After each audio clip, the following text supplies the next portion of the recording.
Broderick, season finally over. Just how are you feeling about your overall performance? I feel like I have things I can improve on. But for the introduction to the league, I feel like I had a solid performance throughout all 3 games. It's always something you can improve on, though. But for the most part, I feel like I took a step in the right direction. What are those things that you would like to improve on? Just always the small things. Like I will always emphasize that. Just like feet work, hands. Just being able to play within your game, just learning your game, your style of play, figure out what works for you, and just keep that going. Do you feel like that you're ready for the regular season? I'm excited for it, but I really don't know just yet, because I really won't know until the real season starts, and the ball gets to kicking, and we just get to playing, and week after week, it's just long.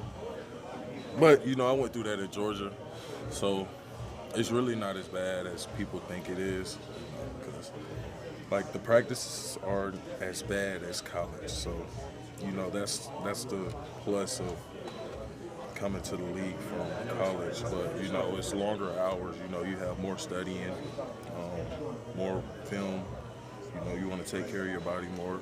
It's a lot of different things you want to improve on that you think don't matter, that really play a big factor. So what has been the toughest transition then from college ball to the NFL? Getting up at 6:30 every morning.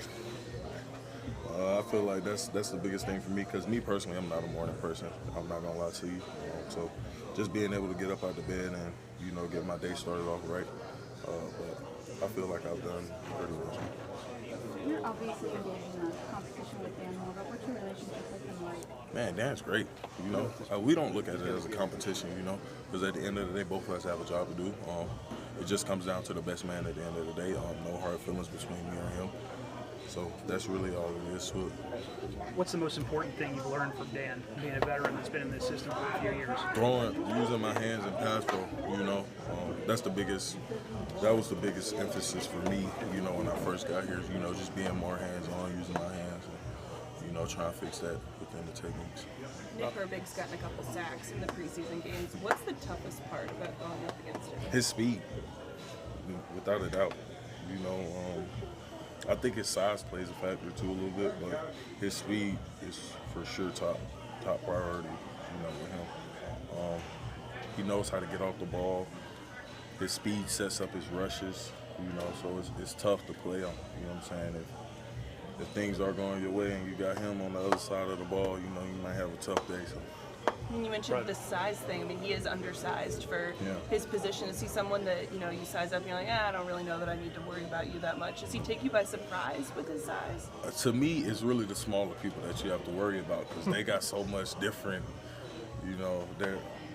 their bag is so many different things, like they can go up and under, they can dip around the corner just because they're so short. They're already on the ground already. So it's tough playing the shorter players to me, personally.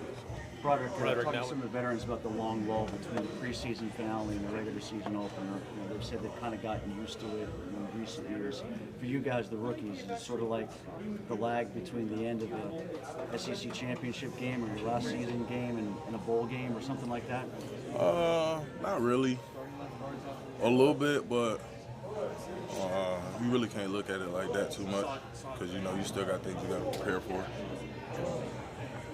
So you really just got to keep the ball rolling.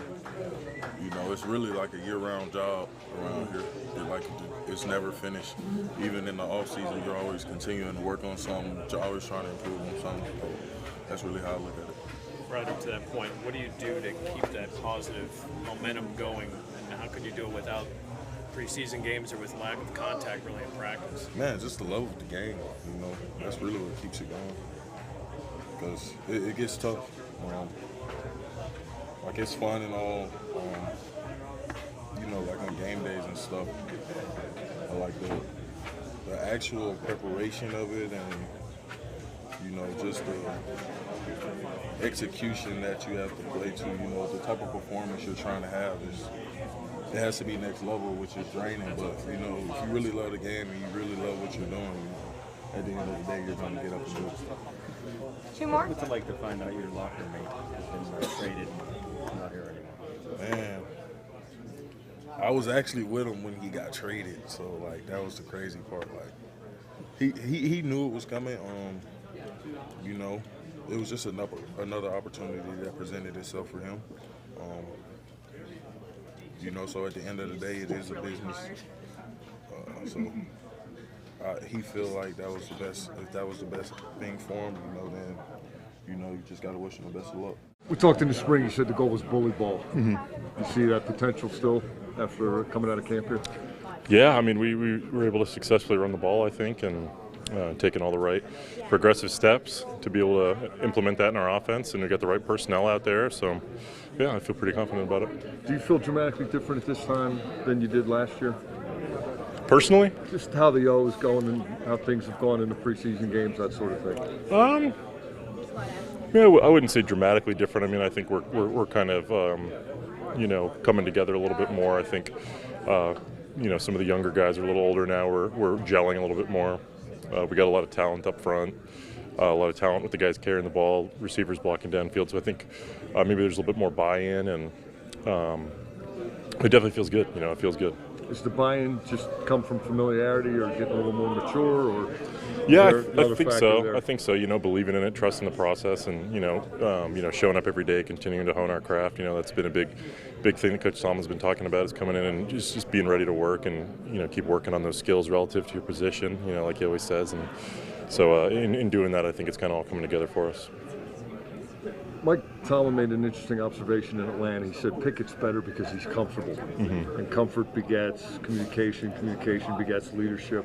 It's not like he put on 30 pounds or he's suddenly throwing the ball as hard as Josh Allen, but he's better because he's himself, I guess. Do you see that kind of growth in him?